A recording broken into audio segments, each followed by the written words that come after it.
mencintai Rasulullah SAW, mencintai para sahabat. Para sahabat itu jangan cuma, oh ya hebat mereka mah soleh, oh ya mereka mah orang-orang luar biasa. Tapi kita nggak sampai cinta gitu, nggak sampai kebawa perasaan tentang para sahabat, itu berarti belum. Apalagi kepada Rasul. Kalau lagi ngomongin sahabat itu harusnya tuh kayak ngomongin seseorang yang kita kagumin banget, kita jadi semangat gitu. Berarti orangnya mencintai sahabat. Saya kalau lagi diajak ngomong tentang, sebutlah, mungkin nggak bisa mencintai semua sahabat secara sama, pasti berbeda-beda. Ada yang paling kita ngefans banget. Saya pribadi paling ngefans tuh sama Umar bin Khattab. Sisi apanya? Bukan sisi kerasnya, tapi sisi kecerdasan dan jeniusnya Umar bin Khattab. Banyaknya ijtihad Umar bin Khattab di masa kekhalifahannya, banyaknya inovasi dalam pemerintahannya. Saya cinta banget sama Umar dalam urusan kecerdasannya. Mungkin Umar kalau hidup di zaman kita akan banyak ngelakuin inovasi dalam pemerintahan, akan banyak melahirkan produk-produk fikih yang mungkin bagi sebagian orang dianggap mengada-ngada nih, nggak ada di zaman Rasul. Memang nggak ada, terus kenapa kata Umar? Bukankah ini baik? Dan saya yakin kalau Rasulullah masih hidup pasti Rasulullah akan setuju, karena ini baik. Ini yang saya ngefans banget sama Umar. Siapa lagi yang saya ngidolain banget? Kalau laki-laki adalah Ali bin Abi Thalib. Orang yang dari kecil udah bersih, nggak pernah melihat auratnya sendiri, apalagi aurat orang lain. Dalam peperangan hampir membunuh musuh, tapi gara-gara musuh kesobek celananya sehingga kelihatan auratnya cuma paha doang, Ali jadi berpaling muka dan tidak jadi membunuh musuhnya. Kenapa? Menjaga pandangan. Ini ngefans banget, walaupun saya belum bisa ngejaga pandangan seperti Ali. Ini artinya kalau lagi ngebahas Ali itu jadi kangen sama Ali, kalau ngebahas Umar itu jadi kangen sama Umar. Apalagi kalau ngebahas tentang Rasulullah SAW, rasanya rindu ingin ada di antara bersama Rasulullah SAW. Pernah mimpi ketemu Rasul?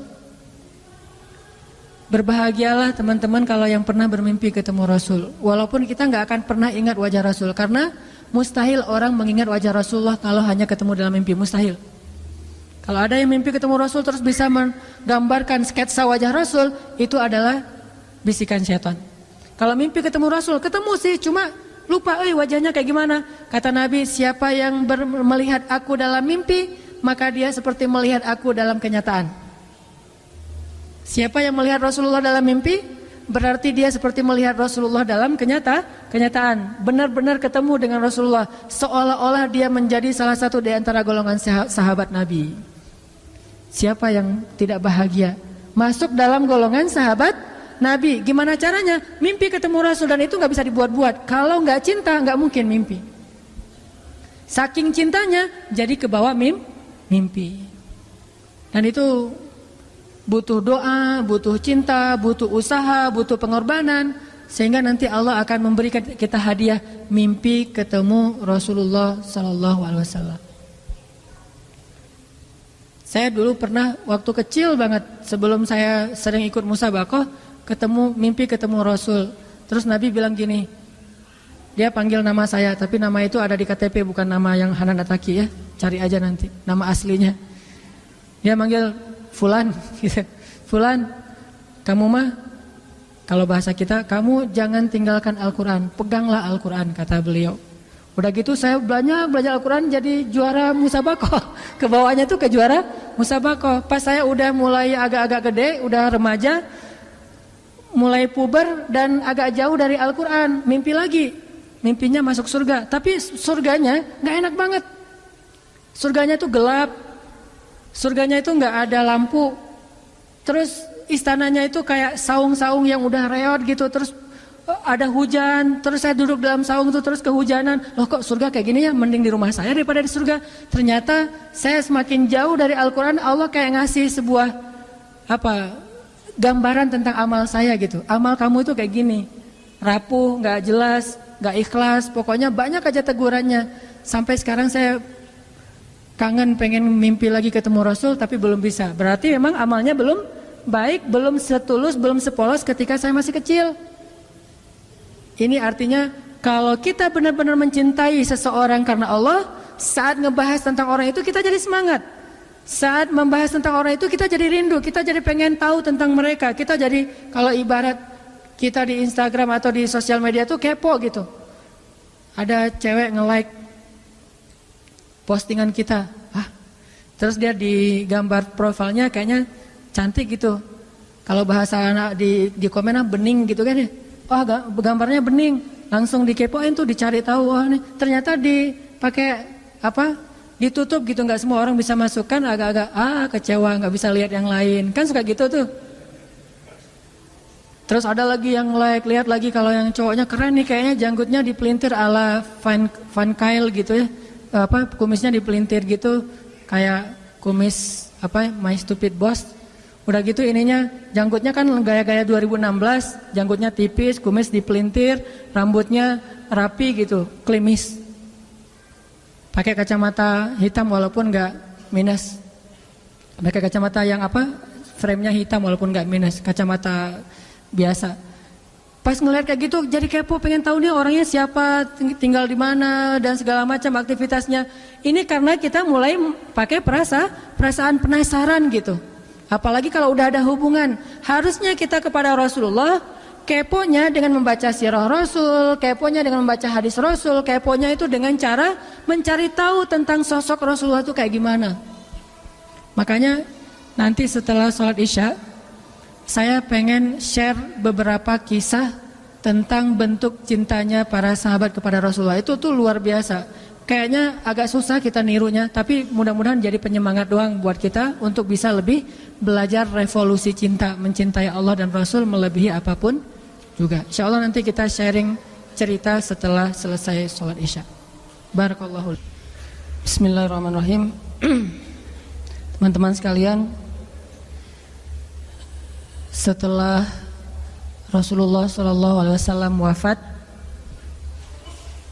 Bilal bin Rabah, sahabat Nabi, merasa udah gak kuat lagi tinggal di kota Madinah. Karena setiap kali Bilal datang ke masjid, maka Bilal akan melihat rumah Nabi di sebelahnya, yang di dalamnya ada kuburan Rasul. Jadi kalau kita bentuk cintanya adalah kangen pengen ke Masjid Nabawi, kalau Bilal justru karena saking cinta udah gak kuat lagi berada di Masjid Nabawi. Karena orang yang dia cintai telah wafat. Sehingga sejak Rasulullah wafat, berkali-kali Bilal minta izin kepada Abu Bakar untuk ikut jihad dan gak pulang lagi ke Madinah, pengen tinggal di tempat yang lain. Tapi gak diizinkan oleh Abu Bakar sampai akhirnya setelah sekian lama membujuk Abu Bakar bisa diizinkan, pergilah Bilal dan akhirnya Bilal tinggal di Syam. Kalau sekarang Suriah. Di sanalah Bilal menikah. Jadi selama ini dia asik dengan cintanya kepada Rasulullah sehingga nggak sempat mikirin pernikahan. Jadi kalau masih ada yang ngerasa galau soal pernikahan, mending belajar mencintai Allah dan Rasul aja deh. Insya Allah nggak akan galau lagi soal kapan nikah, nggak apa-apa. Saya mah udah punya cinta yang besar, yaitu kepada Allah dan Rasul. Akan tersibukkan dengan sendirinya hatinya dengan cinta yang sebenarnya. Baru berangkat ke Syam, sampai di Syam Bilal menikah di sana. Menikah di sana, hidup di sana sampai setelah beberapa tahun berada di Syam, akhirnya bergantilah pemerintahan dari masa Abu Bakar ke masa Umar bin Khattab. Setelah beberapa tahun di Syam, pada suatu malam Bilal menangis. Malam-malam dia bangun nangis, gerung-gerung gitu kayak anak kecil. Istrinya nanya, "Ya Bilal, ada apa? Kamu mimpi buruk?" "Enggak, justru ini mimpi baik." "Mimpi apa?" "Aku mimpi ketemu dengan Rasulullah SAW." Dan Rasulullah bersabda, "Siapa yang melihat aku dalam mimpi, berarti dia melihat aku dalam kenyataan." Aku bertemu dengan Rasulullah di dalam mimpi dan Rasulullah berkata, "Ya Bilal, kami rindu kepadamu. Sudah lama engkau tidak mengunjungi kami ya Bilal." Setelah bangun dari mimpi itu, Bilal semakin rindu kepada Rasul, merasa bersalah udah lama gak menjenguk Rasulullah. Akhirnya Bilal pun memutuskan untuk, kalau bahasa kita mah umroh, memutuskan untuk ziarah ke makam Rasul. Berangkat Bilal dari Syam, umroh ziarah ke makam Rasul. Melihat Bilal masuk lagi ke kota Madinah, penduduk Madinah itu berasa seperti hidup lagi di zaman Rasul. senang gitu. Dan Umar sangat senang dengan kedatangan Bilal, sehingga selesai Bilal sholat, selesai Bilal ibadah sunnahnya, termasuk menjenguk atau berziarah ke makam Rasul dan Abu Bakar. Kemudian Umar berkata kepada Bilal, ya Bilal, sudah lama kami tidak mendengar suara azan darimu. Tolong kumandangkan sekali lagi azan seperti engkau mengumandangkannya di masa Rasul. Kami rindu ingin merasakan suasana di zaman Rasul. Benar Bilal, kata para sahabat yang lain yang ada di situ. Umar, kemudian Abdurrahman, beberapa orang sahabat, ya Bilal, azan, kami ingin mendengar suaramu seperti dulu kami mendengarnya di masa Rasul. Kata Bilal, saya tidak akan kuat. Kata mereka, coba dulu kamu usahakan, karena kami ingin sekali mendengarnya. Saya tidak akan kuat. Cobalah wahai Bilal demi kami, supaya kami bisa semangat lagi dalam beramal soleh, mengikuti perjuangan Rasulullah. Akhirnya karena udah dipaksa terus, Bilal pun mengumandangkan azan. Allahu Akbar, Allahu Akbar. Kota Madinah kaget mendengar suara Bilal. Orang-orang yang ada di rumah semuanya mengatakan, apakah Rasulullah sudah bangkit kembali? Apakah Rasulullah sudah bangkit kembali? Mereka semuanya kaget dan bahagia, seolah-olah Rasulullah sudah bangkit dari kematiannya. Seperti Isa seolah-olah diturunkan kembali setelah dia diangkat ke langit. Satu kota Madinah tuh kaget bahagia gitu. Kayak seorang ibu yang kehilangan anaknya tiba-tiba mendengar suara anaknya dari jarak dekat dan ingin dipeluk segera anaknya itu. Saking rindunya mereka kepada Rasulullah. Allahu Akbar, Allahu Akbar. Pasar yang tadinya ramai tiba-tiba sepi mendengar suara Bilal yang masih sayup-sayup. Asyhadu an la ilaha illallah. Semuanya berlari keluar dari tempat-tempat kerja mereka, dari pasarnya, dari rumahnya. Semuanya berlari ke masjid, ingin memastikan apakah Rasulullah sudah dibangkitkan kembali. Bahagia semuanya.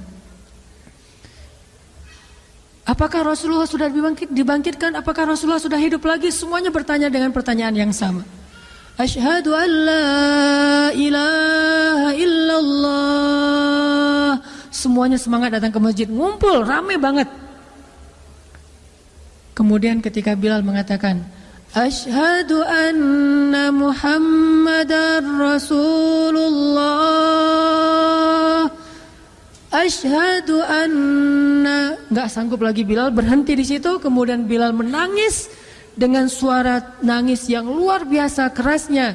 Lalu satu masjid menangis, lalu satu kota Madinah menangis. Sehingga para ulama mengatakan, tidak pernah kota Madinah menangis sedahsyat mereka menangis hari itu kecuali ketika Rasulullah wafat. Cuma 2 kali menangisnya kota Madinah paling dahsyat. Satu, hari ketika Rasulullah wafat. Kedua, hari ketika Bilal kembali mengumandangkan azan dan mengucapkan asyhadu anna Muhammadar Rasulullah. Semuanya menangis. Semuanya merasa kehilangan Rasulullah. Semuanya merasa bahwa mereka ingin kembali di zaman ketika Rasulullah masih hidup. Lalu mereka bertanya setelah semuanya selesai menangis, ya Bilal, kenapa kamu tadi menangis? Kata Bilal, dulu biasanya kalau saya selesai mengumandangkan azan, saya akan datang ke hujrahnya Rasul. Hujrah Rasulullah itu kamarnya Rasul, rumah kecilnya Rasul. Selesai azan saya akan datang ke rumahnya Rasulullah dan memanggil, ya Rasulullah, as-salah, as-salah. Rasulullah enggak keluar sampai mendengar suara Bilal memanggil beliau secara khusus. Udah selesai azan, Bilal manggil Rasul, ya Rasulullah, as-salah, as-salah. Baru Rasulullah keluar dengan wajah berseri-seri. Sekarang bagaimana saya akan memanggil Rasulullah sedangkan Rasulullah sudah bersama kekasihnya yaitu Allah Subhanahu wa taala.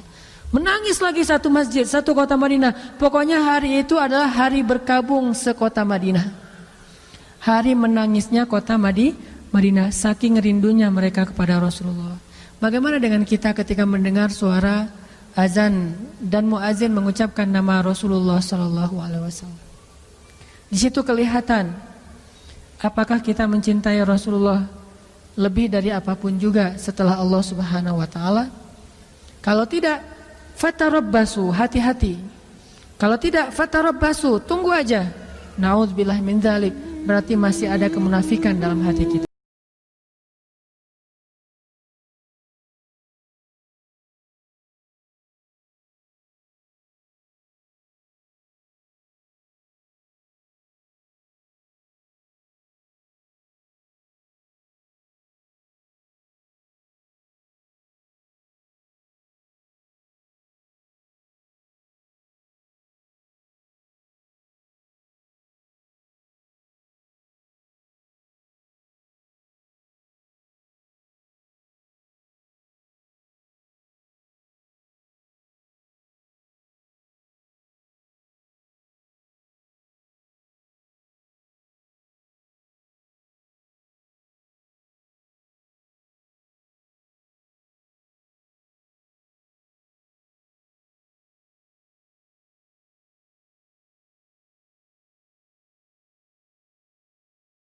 hujrahnya Rasul. Hujrah Rasulullah itu kamarnya Rasul, rumah kecilnya Rasul. Selesai azan saya akan datang ke rumahnya Rasulullah dan memanggil, ya Rasulullah, as-salah, as-salah. Rasulullah nggak keluar sampai mendengar suara Bilal memanggil beliau secara khusus. Udah selesai azan, Bilal manggil Rasul, ya Rasulullah, as-salah, as-salah. Baru Rasulullah keluar dengan wajah berseri-seri. Sekarang bagaimana saya akan memanggil Rasulullah sedangkan Rasulullah sudah bersama kekasihnya yaitu Allah Subhanahu wa taala. Menangis lagi satu masjid, satu kota Madinah. Pokoknya hari itu adalah hari berkabung sekota Madinah. Hari menangisnya kota Madinah, saking rindunya mereka kepada Rasulullah. Bagaimana dengan kita ketika mendengar suara azan dan muazin mengucapkan nama Rasulullah sallallahu alaihi wasallam? Di situ kelihatan apakah kita mencintai Rasulullah lebih dari apapun juga setelah Allah Subhanahu wa taala. Kalau tidak, fatarabbasu, hati-hati. Kalau tidak, fatarabbasu, tunggu aja.